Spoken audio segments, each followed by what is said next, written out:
इधर रसोई की आंच अब सिर्फ सिलेंडर पर नहीं, हालात पर भी निर्भर होने लगी है। राजस्थान में गैस का गणित बिगड़ गया है। नियमों का इंतजार, सप्लाई में कटौती और बढ़ता डिलीवरी टाइम।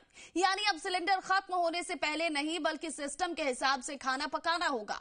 25 दिन का नियम पहले से था, अब उस पर 15 दिन की देरी और जुड़ गई।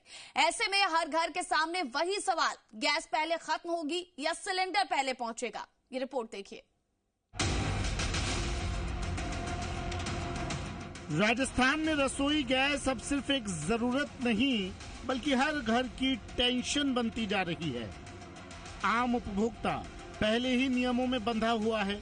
एक सिलेंडर की डिलीवरी के बाद अगली बुकिंग के लिए 25 दिन का इंतजार अनिवार्य है। अब इस तय व्यवस्था पर नया दबाव आ गया है।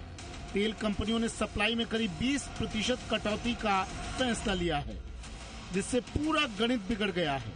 पहले जहां बुकिंग के 5 से 7 दिन के अंदर सिलेंडर मिल जाता था, वहीं अब यही इंतजार बढ़कर 15 दिन या उससे ज्यादा हो सकता है। भारत, जो अपनी गैस जरूरतों के लिए बड़े पैमाने पर आयात पर निर्भर है, इसका असर अब राज्यों तक महसूस कर रहा है। इसी के चलते राजस्थान के 1300 से ज्यादा गैस वितरकों को सीमित सप्लाई में काम करने के निर्देश दिए गए हैं।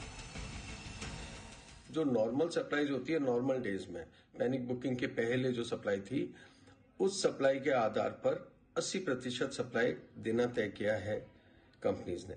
और सप्लाई जो है वो उसी हिसाब से आ रही है, उतनी नहीं आ रही है जितनी की बुकिंग हो रही है।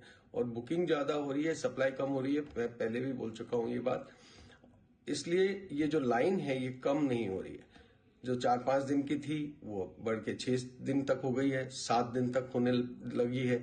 तो बहुत जगह पे जहां कम कस्टमर्स हैं वहां पे एक सप्लाई आते ही बहुत सारी तारीखें ठीक हो जाती है। जहां ज्यादा कस्टमर्स हैं वहां पे एक ट्रक आने में कुछ आगे पीछे तारीख ही नहीं खिसकती। तो ये थोड़ा सा हमें मानना पड़ेगा कि सप्लाई में थोड़ी कमी आई है। जयपुर सहित प्रदेश में हालात का असर अब जमीन पर दिखने लगा है। एक तरफ गैस बुकिंग करवाने वालों की कतार बढ़ रही है, तो दूसरी तरफ तेल कंपनियों के सप्लाई के कोटे में कमी के मैसेज ने साफ कर दिया है कि बुकिंग के बाद भी डिलीवरी में देरी होगी। जयपुर, जोधपुर, कोटा और उदयपुर जैसे बड़े शहरों में खपत ज्यादा होने के कारण सबसे पहले दबाव बढ़ने के संकेत हैं। बहरहाल सबसे बड़ी जरूरत है घबराहट से बचने की। समय रहते बुकिंग करवाना, गैस का सोच समझकर इस्तेमाल करना और अनावश्यक स्टॉकिंग से बचना ही फिलहाल आम उपभोक्ता के लिए सबसे सुरक्षित रास्ता है। अब नजरें सरकार और रसद विभाग पर है कि वे इस चुनौती के बीच सप्लाई सिस्टम को कितना पारदर्शी और संतुलित बनाए रख पाते हैं। दीपक गोयल, जी मीडिया, जयपुर।